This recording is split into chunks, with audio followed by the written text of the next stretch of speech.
I used to wonder why my friends had parents that were still together or dads that actually loved them. And I just kind of looked at it and I'm like, maybe that's not such a great thing to have.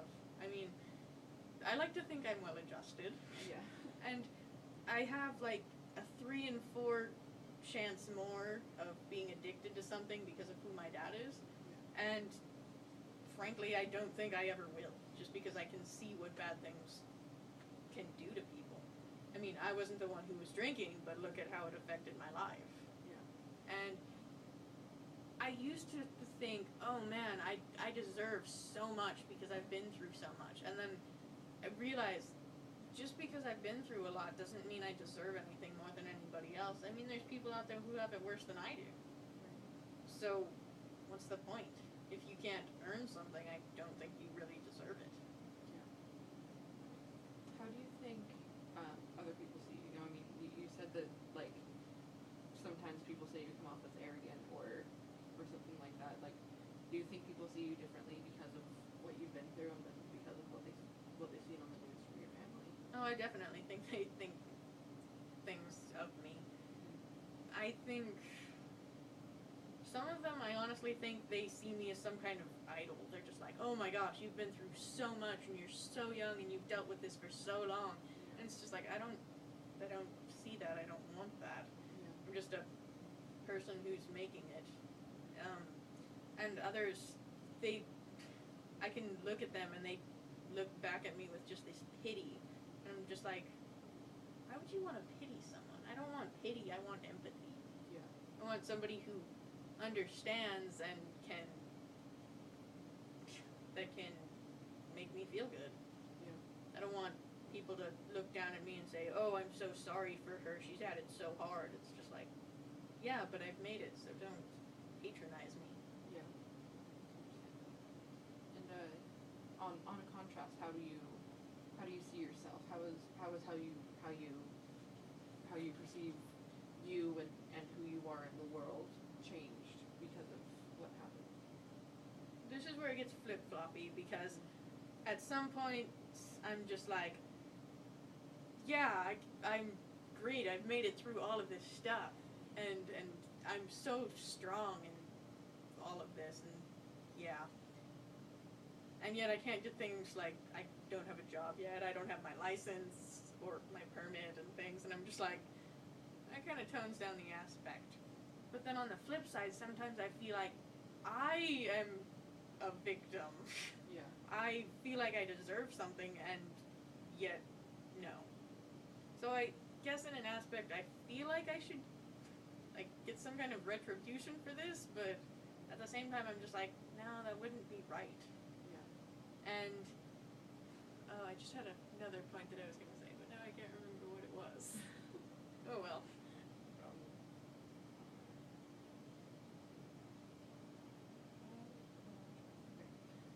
So you talked specifically about Michaela Blackstocks, right? And is she like one of your closest friends, would you say? Yeah, even though we annoy the heck out of each other. She's definitely one of my closest friends, but I have this circle of friends that I just kind of surround myself with, and they're great. I mean, sometimes they load up all their problems onto me, but that's what I do. I'm here to help people. Yeah. You I think the bell rang. Yeah, thank you. What do you have this period? I have Mr. Housepot, so Oh, that works. Okay. So did Michaela and the other people in your group of friends kind of help you through, like, overcoming and starting to be okay with what happened? That's kind of a funny thing.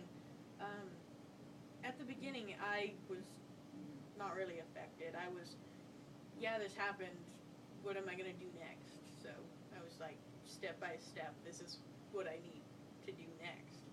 And so I didn't really need them at the first part, because I knew they were just going to offer me, like, physical comfort, like hugs, and it's okay, and like, do you need a place to stay, and things like that. But that wasn't what I needed. More recently, when I've started having nightmares and things, I haven't had actual nightmares about, like, the things I just told you about, like the fire and things. I've had nightmares about my dad coming back and everything going back to the way it was. Yeah. That is terrifying to me, because that is not something I ever want to go back to.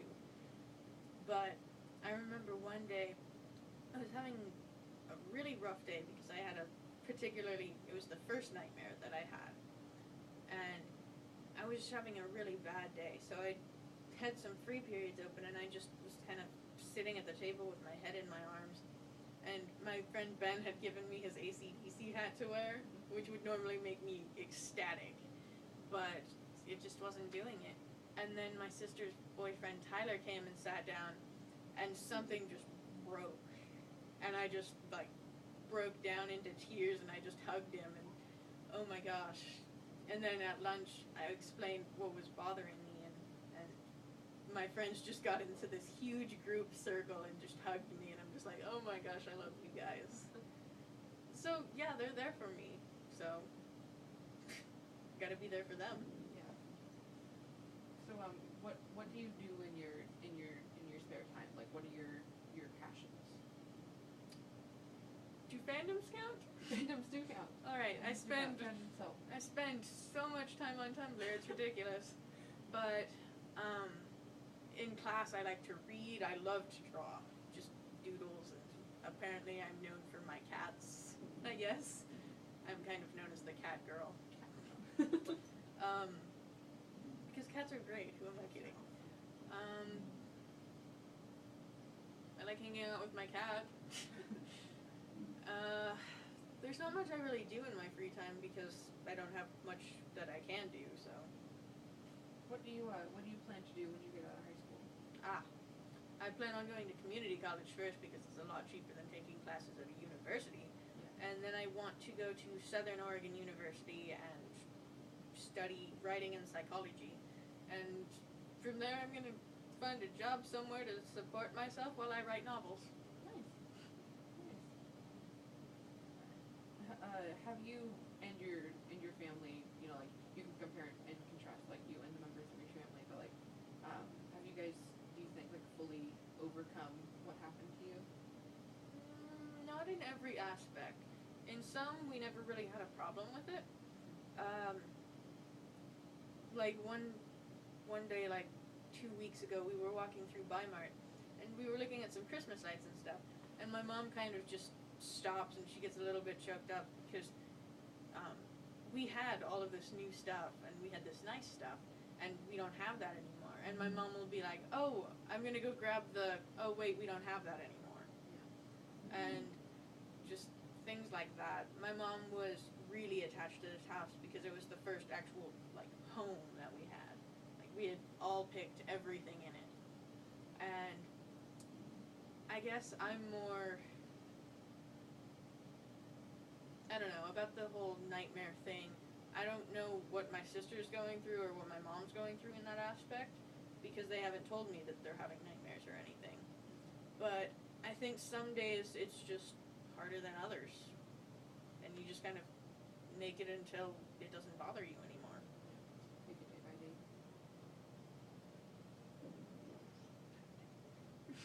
Sorry, new laptop. Cuss at the computer. I don't know how Make it work better. It worked, so. So, I know that you're religious, right? Yeah.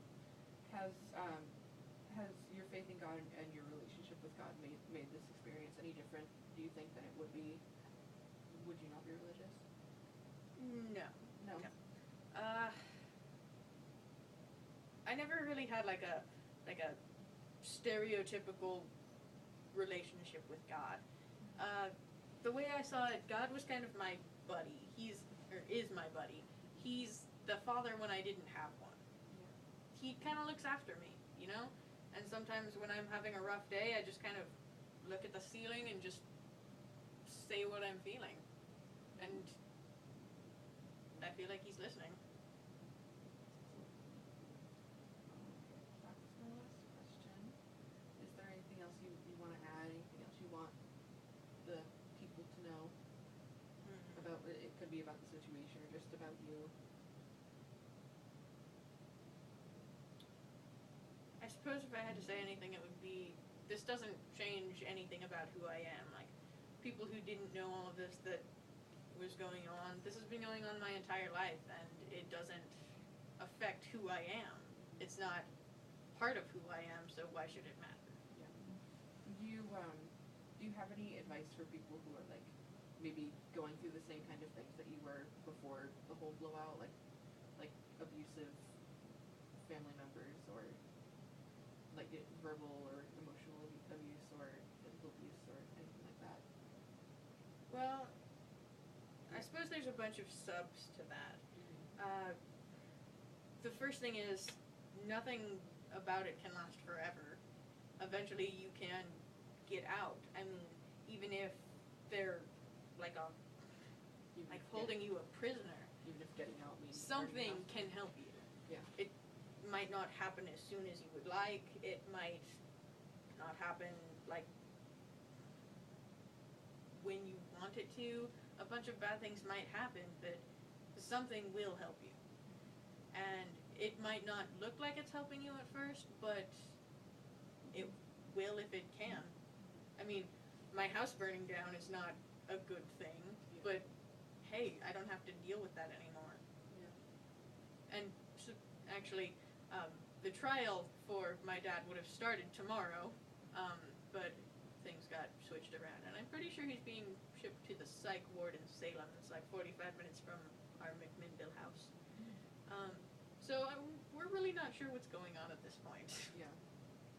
But for people suffering with verbal abuse or things like that, the way I always saw it, if you like who you are, then who cares? If it's physical abuse, yeah, it's gonna leave scars, it's gonna be terrible.